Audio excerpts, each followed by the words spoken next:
Hello there, and welcome to the start of a narrated series wearing power armor to a magic school, written by JCB112. You can find their work on Royal Road and on Reddit. Links in the description below. There was a lot of fanfare that surrounded the first human to have made it to the academy, though it wasn't because they were particularly well-liked or studious, nor was it because they were in some way infamous or unsavory. In fact, they simply hadn't had enough time to make an impact either way, as they emerged through the portal dead on arrival. It was a known fact that humans were just inherently magically deficient. Their race was the last of the adjacent realms to have even detected the existence of magic at all, let alone learning of the Nexus' existence. What wasn't expected, however, was just how truly deficient they actually were, as the death of the first human student was directly attributed to their inability to not only control, but to resist the effects of the latent mana. A feat that was supposed to be inherent in all living things, as the soul naturally projected a mana field which prevented the flow of latent mana from entering or passing through it. Yet members of the faculty and staff present at the tragedy could attest to this universal truth being missing in the humans, or at least the human student, as his soul projected nothing, causing what should have been harmless mana to simply seep through them like a filter, destroying the physical body and mortally wounding the intangible spirit in the process. Now, decades after traumatizing an entire class of students, some of whom have become faculty and students themselves, the humans seem confident enough to follow through with a second try. So as morning gave way to noon, and noon to dusk, the crowd of freshman intakes from across the realms were carefully sorted and filed out to the foyer, leaving the most problematic for last. Yet news had already spread about the humans due for arrival. Whether it was a passing comment made by a faculty member or a coincidental rumor run amok, the damage was already done. Now, almost every student from freshman to senior began making their way back to the academy's main concourse for a chance to peek and gawk at the humans' arrival in morbid curiosity. Yet most that attempted this trek would only find themselves trapped in a maze of hallways that weren't supposed to exist.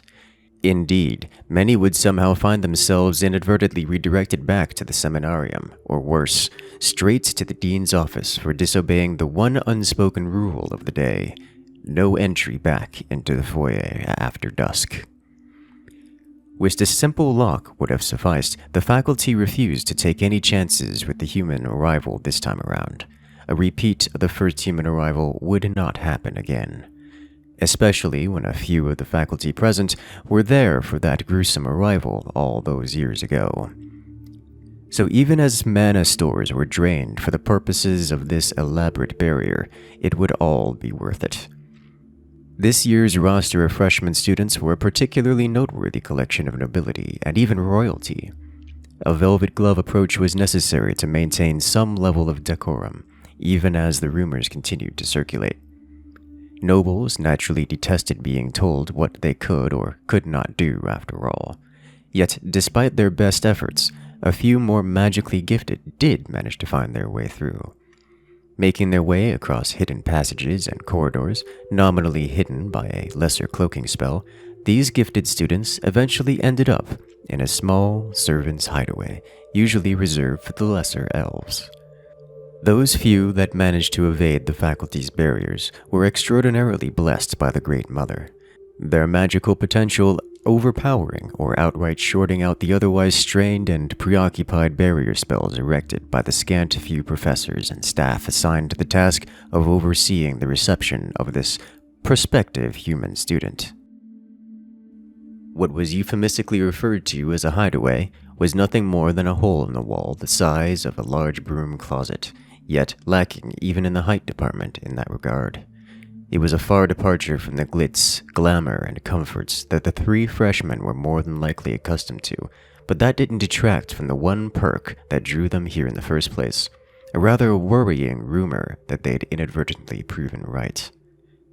These rooms did have a disturbingly good vantage point of the large, open public spaces within the castle grounds. Yet as much as there was to discuss this strange myth being proven true, all of this took a back seat as the much more pressing concern of the human arrival took center stage. The three gifted freshmen, a Lupanor mercenary prince, a Vanarian court noble, and an Avenor princess, struggled to find the common ground despite having been immediately shunned by the rest of their gifted compatriots for reasons far beyond their personal control. Whilst misery did love company, it would seem as there were too many differences to reconcile, at least within the span of a few short hours following arrival and orientation. Eleanor, for the Great Mother's sake, if you don't find yourself another spot, I will bite you. The tall, fully grown Lupanor spoke, his row of razor-sharp teeth barely hidden underneath his lupine-like snout. The growling and snarling certainly did not help his species' less than stellar reputation as brutes and savages. Even his title, the Mercenary Prince, hinted at their people's troubled past. A past that not many were willing to overlook, as evidenced by their inability to shake their mercenary monikers. Bite me and I'll have your flea-ridden hide suspended, expelled, and excommunicated from the Academy and the Nexus. The smaller, diminutive Vanarian snapped back, which seemed almost comical given his stature and his kind's general disposition that much more resembled their second-rate kobold cousins. Yet the Vanarian were anything but second-rate. Through displays of wealth and extravagance, they made certain that all who came into contact with them understood the clearly defined line between them and the kobolds they so very much still resembled. The school uniform certainly did nothing but detract from whatever distinct features Eleanor had. However, as by most metrics, he could easily pass as a simple kobold playing dress-up in Academy regalia. Guys, I think we should keep it down. You're making too much of a fuss, and if the professors notice us... Shut it, Thacia. If we wanted to taint his opinion, then we would have asked for it. The Vanarian practically spat back, shooting down the Avenor's concerns as she slunk back into the background once more, something she was more than accustomed to back in the royal court. The Avenor were a particularly well-regarded race that had little in the way of conflict with any other species from across the realms. Compared to the rest of the gaggle of freshmen here, nothing about her particularly stood out, especially under the cloaks and uniforms assigned by the Academy. Nothing except for the two sharp, predatory eyes that stared unblinkingly out from the small cubbyhole to the foyer below. Indeed, underneath the constrictive shirts, pants, and cloaks lay a plumage that served as inspiration for many a mural and fresco within the Academy's great halls. The Avenor were nothing if not stunning when in their element. An element that was certainly lacking when she found herself struggling to fit inside the cramped and unkept servants' quarters. Yet, as much as her plumage would undeniably tie her back to her royal heritage, and as much as the cloaks covered even that, nothing could hide the taint that lingered over her. A miasmic aura that colored her mana field with a dark, almost ominous glow. One that contrasted with both Lupanor and the Vanarian's bright, almost iridescent mana fields. The three struggled to find footing as they stared out from what seemed to be a particularly well-designed peephole that granted them an uninterrupted view of the foyer below, and a group of black, red, and blue-cloaked professors who were busy with the incantations necessary to maintain the uncharacteristically weak and fragile portal. Adorned more like a palace than a center of learning, the foyer was where students from across the adjacent realms would find themselves transported to at the start of each academic year. Its marble and quartz floors could be traced back to the first kings and queens of the Nexus. Its gilded chandeliers were likewise gifts from kingdoms and empires long since forgotten to time. Indeed, within these four walls lie a great volume of artifacts that no adjacent realm could hope to match. Yet, despite all of this grandeur and assurances to the Academy's infallibility, the trio of professors worked tirelessly to ensure that this air of perfection would not be broken. Surely, we do not need to perform a fifth blessing upon this entire room, Professor Vanavan? The red-cloaked professor spoke incredulously, whilst busying herself with what seemed to be an entire crate full of glowing, sparkling vials of pure mana extract.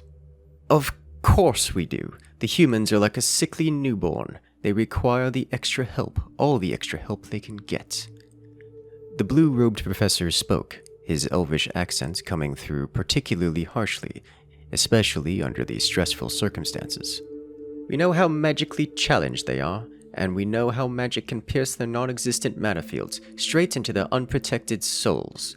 We all saw what happened to the first student we lost. We cannot allow chance to dominate what could very well be the next realm to join the Nexus. The Earth realm is nothing but untapped potential, so should they become the next line in our adjacent realms... With all due respects, Professor, if humans are that sickly, perhaps we should let nature take its course. I mean, look around. The only witnesses would be us, and we could very easily claim a no-show on the humans' end, announced the only black-robed professor present, and, rather concerningly, one of the few who spoke with the authority of the Privy Council. Black robes rotated on a year-by-year basis, being appointed not by the dean or the faculty, but by the Royal Privy Council itself. Their positions only existed because of a lingering clause that came with the messily written treaty that ended the centuries-long conflict between the beings native to the Nexus realm and those of the adjacent realms. Well, if they do make it, Professor Maltorre, then I'd hazard to say that you might actually have something productive to report to the Privy Council instead of the usual student roster reports and the occasional suspension. Vanavan snapped back. A harshness in his voice was evident as the two began a fierce stare-down that lasted for a few scant seconds, before, finally, the air around them started to cool. "They're coming," the red-robed professor spoke wearily as she began removing seal after seal that kept her various raw mana stores from simply sublimating. Almost as soon as each seal was uncorked from the unmarked, unlabeled vials, so too would the mana be violently drawn out, all concentrated around the incantation circle that continued to drain localized mana from the whole foyer at an alarming rate.